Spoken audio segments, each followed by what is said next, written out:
Alam nyo, mayroong sinasabi sa Biblia na nagpapakita sa ating talagang dumadating ang problema. Pakinggan nyo ang Filipos 4:6. Ganito ating mababasa. Pabasa po ako. Huwag kayong mga balisa sa anumang bagay. So maraming bagay na maaaring ikabalisa ng tao. Pagkain, daramitin, iinumin, kabuhayan, pamilya, yung social standing mo, yung community relationships, marami kang pwedeng ikabalisa. At ang malaking bulto nito sa pamilya at sa trabaho. Pero mayroong sinasabi ang salita ng Diyos, huwag kayong mga balisa sa anumang bagay, kundi sa lahat, nakita niyo yun? Sa lahat ng mga bagay. Sa pamamagitan ng panalangin at daing na may pagpapasalamat, ipakilala ninyo ang inyong mga kahilingan sa Diyos.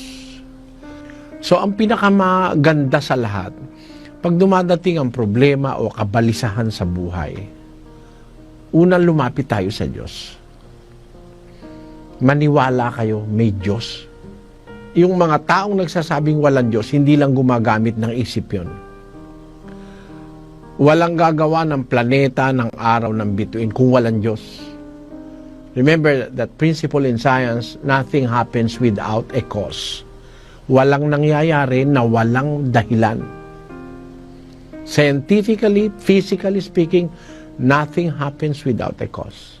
More so in the spiritual.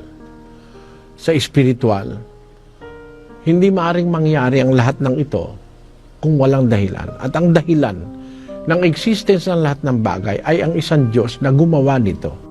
At alamin natin yung gumawa, Diyos na may pag-ibig, lalo na sa ating mga tao.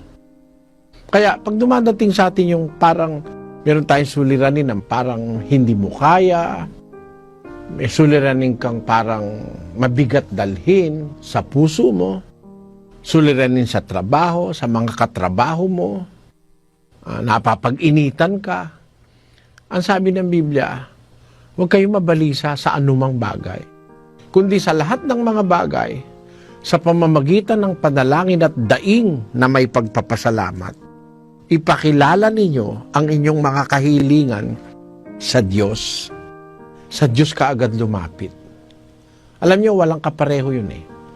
Lalapit ka sa tao, maaari kang mabigo. Maaari hindi niya rin kaya yung iyong problema. Pero kung lalapit ka sa Diyos, walang hindi magagawa ang Diyos na itutulong sa iyo. Sabi niya, ipakilala ninyo ang inyong kahilingan sa Diyos. Ibig sabihin nun, mananalangin ka. Pagdating ng problema, the first step to take, if you are a Christian, is to pray. That is the very first step to take. Pray. Manalangin. Pagkatapos mong manalangin, yung ikinababalisa mo, yung problema mo, bigay mo sa Diyos. Yun ang sikreto nun. Alam niyo kung bakit? Basahin natin ang unang Pedro 5:7. Na inyong ilagak sa Kanyang lahat ninyong kabalisahan, sapagkat kayo'y ipinagmamalasakit niya.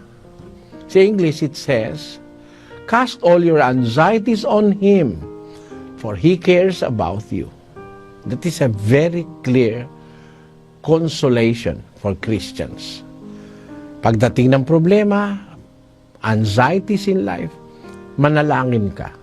Pagkatapos mong manalangin, ipagtiwala mo sa Kanya. Cast all your anxieties on Him. Ilagak nyo ang inyong kabalisahan sa Kanya. Bakit? Sapagkat kayo ipinagmamalasakit niya.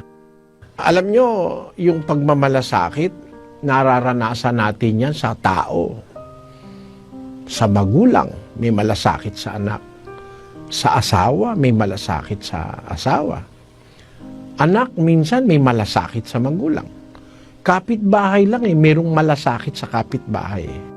Kung sa ating mga tao, wala namang nag-uutos, nakakaramdam tayo ng pagmamalasakit sa mga mahal natin sa buhay.